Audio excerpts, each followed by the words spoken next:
দর্শক, আমরা বড়দিন উদযাপনের খবর জানবো। ইটালি থেকে আমাদের সাথে যুক্ত হচ্ছেন সজীব আহমেদ রিয়ন। রিয়ন, ইটালিতে বড়দিন কিভাবে উদযাপন করা হয়েছে? বরাবরের মতোই কি এবারও বেশ জমকালো আয়োজনই ছিল কিনা? রাখি, আপনাকে ধন্যবাদ। আপনি জানেন, ইটালিতে গতকাল রাতের 7টা বাজার সাথে সাথেই কিন্তু বড়দিনের আনুষ্ঠানিকতা শুরু হয়ে গেছে।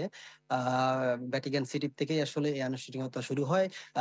এবং বিশেষ করে আগামী বছর জুবিলি উপলক্ষে কিন্তু বাড়তি একটি আমেজ কিন্তু দেখা দিয়েছে এই, বিশেষ করে ইটালির রাজধানী রোমে।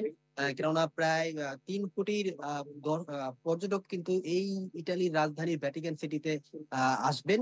তাদের যেই পপ যেই ভ্যাটিকান সিটিতে অবস্থান করছেন, সেখানে কিন্তু তারা 25 বছর পর আসলে তাদের এই দরজাটি আসলে খুলে দেওয়া হয় ভ্যাটিকান সিটি। সেখানে কিন্তু তারা ঢোকার পরে কিন্তু তাদের যেই পাব বা যেই পাব সবকিছু আসলে তাদের ধুয়ে মুছে তারা একেবারেই নিষ্পাপের মতন বের হবে, এরকম তাদের ধারণা। তো এখানে প্রায় প্রবাসী বাংলাদেশিরাও কিন্তু এই ছুটি উপলক্ষে তাদের এই বড়দিন উপলক্ষে তাদের একটি ছুটি থাকে সাধারণত। আমি একজন প্রবাসী বাংলাদেশি আছে, তার সাথে আসলে কথা বলবো। তিনি আসলে তার কাছ থেকে জানতে চাইবো যে আসলে আজকের দিনটা আসলে আপনারা কেমনে কিভাবে আসলে কাটিয়েছেন। ধন্যবাদ আপনাকে। আজকের দিনটা আমরা এই বড় দিন উপলক্ষে 25শে ডিসেম্বর উপলক্ষে আমরা বিদেশি ভাইরা ইটালিয়ানরা 2 দিন ছুটি পাই। 25 তারিখ, 26 তারিখ। এই 25-26 তারিখে আমরা যারা ছুটি পাই তারা এই ইটালির শহরটা সুন্দর করে সাজাই। এই ক্রিসমাস উপলক্ষে আমরা বিভিন্ন জায়গায় আমরা বন্ধু বান্ধব, আত্মীয় স্বজন নিয়ে, ব্যবসা বাণিজ্য সবকিছু মিলিয়ে আমরা ঘুরতে যাই। আমাদের কাছে খুব ভালো লাগে। যদিও আমরা মুসলমান, আমাদের কাছে আমাদের ধর্মীয় মতো এই 25শে ডিসেম্বরটা করে না। তারপরেও আমাদের কর্মক্ষেত্রের কারণে আমাদের এদের পাশে থাকতে হয়। ধন্যবাদ আপনাকে। ধন্যবাদ। আসলে আপনি শুনতেছিলেন যে একজন প্রবাসী বাংলাদেশী যিনি বলতেছিলেন যে এই ক্রিসমাস উপলক্ষে কিন্তু তাদের একটি প্রস্তুতি থাকে। তা যারা ব্যবসা করে থাকেন তাদের কিন্তু এই বাড়তি একটি ব্যবসায়িক একটা আয় তারা এই বড়দিন উপলক্ষে তারা প্রস্তুতি নিয়ে থাকেন। সেক্ষেত্রে পুরো রোম শহর কিন্তু জাঁকজমকপূর্ণ ভাবে সাজিয়ে রেখেছে এবং কড়া নিরাপত্তা তারা জোরদার করেছিল। এই আছে সর্বশেষ বিস্তারিত ইসরায়েল রাজধানী রোম থেকে। জি রিয়ন, ধন্যবাদ আপনাকে আমাদের সাথে যুক্ত হওয়ার জন্য। দর্শক, ইটালির বড়দিন উদযাপনের খবর তো আমরা জানলাম। এবার ফ্রান্স থেকে আমাদের সাথে যুক্ত হচ্ছেন মামুনুর রশিদ।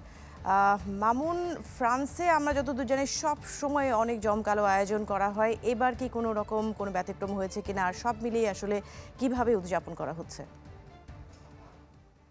কি আপনি যেটা বলছিলেন, ফ্রান্স ইতিহাস ঐতিহ্যের নগরী। ফ্রান্স সবসময় তাদের আয়োজনের ক্ষেত্রে একটু ভিন্নতা রাখে না। সবসময় তাদের অসাধারণ আয়োজনগুলাই সারা পৃথিবীতে সমাদৃত।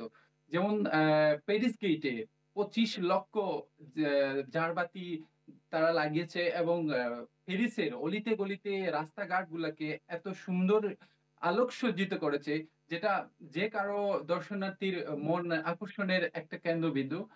বড়দিনকে কেন্দ্র করে বর্ণিল আলোকসজ্জা প্রাণবন্ত পুরা প্যারিস শহর এবং পুরা ফ্রান্স শহর।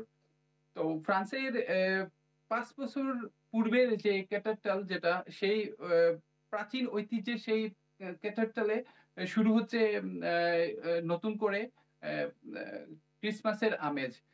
ক্রিসমাসের আমেজের কমতি নেই কোথাও। প্রত্যেক জায়গায়, প্রত্যেকটা স্টেটে সঙ্গীত থেকে শুরু করে প্রত্যেকটা আয়োজনে ভরপুর। জি মামুন, ধন্যবাদ আপনাকে আমাদের সাথে যুক্ত হওয়ার জন্য। দর্শক, ফ্রান্স এবং ইটালির বড়দিন উদযাপনের খবর আমরা এতক্ষণ জানার চেষ্টা করলাম।